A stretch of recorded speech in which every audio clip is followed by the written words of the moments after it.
श्री स्वामी समर्थ. आपल्या सर्वांना स्वामी प्रकट दिनाच्या खूप खूप शुभेच्छा. आज स्वामी प्रकट दिने आपल्या सर्वांसाठी खूप महत्वाचा आणि खूप छान दिवस आहे. आपण सगळ्यांनी सकाळपासूनच खूप तयारी केली असेल. अभिषेक झाला असेल, त्यांची पंचोपचार पूजा झाली असेल, त्यांच्यासाठी नैवेद्य करून झाला असेल, काही संध्याकाळी करणार असतील, कोणी मठात जाणार तर कोण जाऊन आले. प्रत्येक जण आपल्या परीने सेवा करते. कोण स्वामी सारामृत वाचतंय, कोण माळी जप करते. प्रत्येक जणाची सेवा स्वामींपर्यंत पोहोचते. कारण ही सेवा जी आहे आपण मनापासून करतोय, अंतःकरणापासून करतोय. अंतःकरणापासून केलेलं कोणतंही काम असो, कोणतीही सेवा असो, भगवंतापर्यंत पोहोचते. तुम्ही त्यांना एकदा जरी त्यांचं नाव घेतलं तर त्याचं फळ ते 100 पटीने देतात. मग त्यांचं जर आपण वर्षभरच नाव घेतलं, आपल्या आयुष्याच्या शेवटच्या श्वासापर्यंत आपण त्यांचं नाव घेतलं तर ते आपली साथ कधीच सोडणार नाहीये. आणि फुल सुकल्यावर देवाच्या चरणी वाहण्यापेक्षा फुल जेव्हा कळीच असते तेव्हाच देवाच्या चरणी वाहिलं तर ते चांगलं राहतं.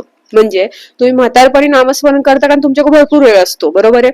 पण तुम्ही यंग वयात म्हणजे 20 वयापासून 15 वर्ष, लहान बाळापासून ते 40 वर्षापर्यंत तुम्ही जे यंग असतात त्याच्यापासून तुम्ही म्हणेल त्यांनी जर त्यावेळेस नाम घेतलं तर ते भगवंताला खूप प्रिय असतं. कारण की तो त्याच्या बिझी शेड्यूल मधून, तो त्याच्या कामामधून, संसारिक गोष्टींमधून वेळ काढून नामस्मरण करतो, तेव्हा ते भगवंताला खूप पावतं. कारण की वयोवृद्ध झालेल्या माणसाला काही काम नसतं, तो एका जागेवर बसलेला असतो आणि त्याला तो दामवतो तेव्हा फक्त तेच करतो, नाव घेतो. पण तेव्हा त्याला ना फक्त आयुष्यभरात त्यांनी काय केले, माझ्या काळात मी काय केलं, त्याला तेच आठवतं.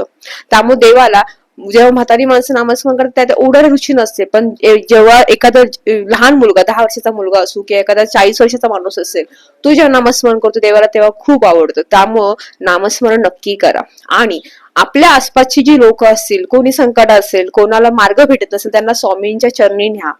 स्वामींच्या मार्गात त्यांना आणा. स्वामी काय आहेत, काय नाहीत, माऊली कशी आपली त्यांना समजून सांगा. आपल्या संकटात, आपल्या वेळेला कशी ती उभी राहते, किती किती वेदना असू दे, कसे आपल्या वेदना कमी करतात ती स्वामी माऊली, त्यांना ते दाखवा.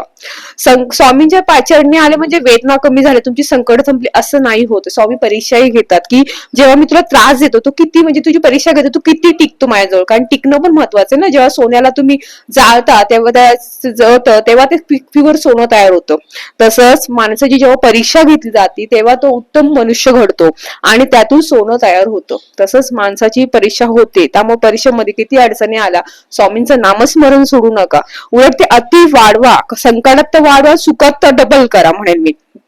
स्वामी तुम्हाला नक्की मार्ग दाखवतील. स्वामी नेहमी तुमच्या प्रत्येक हाकेला उत्तर देतील. ती माऊली आहे, ती जगाची माऊली, ब्रह्मांड नायक आहे.